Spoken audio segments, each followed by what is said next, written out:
নদীমাতৃক সুন্দর এক গ্রাম, নাম তার সবুজপুর। সেই গ্রামের এক কোণে ছিল বিশাল এক আখের ক্ষেত, আর তার পাশেই ছিল এক জঙ্গল। সেই জঙ্গলে বাস করত এক শিয়াল।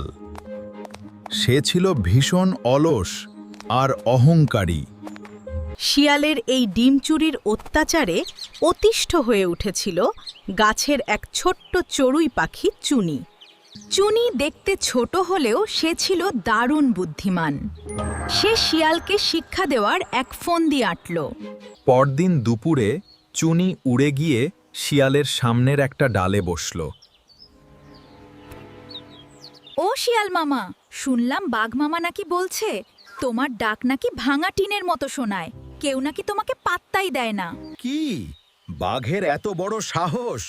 আমি এখনই হুক্কা হুয়া করে ডাক ছাড়লে বাঘের পিলে চমকে যাবে। তাহলে ওই যে দেখছো বড় মাটির কলসিটা, ওটার ভেতর মাথা ঢুকিয়ে ডাক দাও। কলসির জাদুতে তোমার আওয়াজ বাঘের মতো গম্ভীর হবে।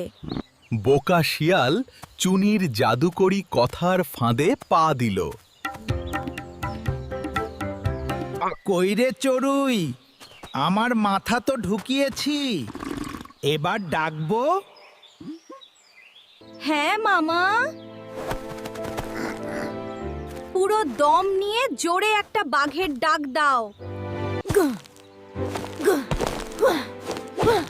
ওরে বাবারে, আমার মাথা আটকে গেছে, পাথরটা সরা চড়ুই ভাগ্নি। একদম উচিত শিক্ষা হইছে দুষ্টু শিয়ালের। পরদিন সকালে এক কাঠুরে সেই পথ দিয়ে যাওয়ার সময় শিয়ালের এই দশা দেখল। কাঠুরে কলসিটা ভেঙে দিতেই শিয়াল লজ্জায় আর অপমানে এক দৌড়ে বন ছেড়ে পালালো।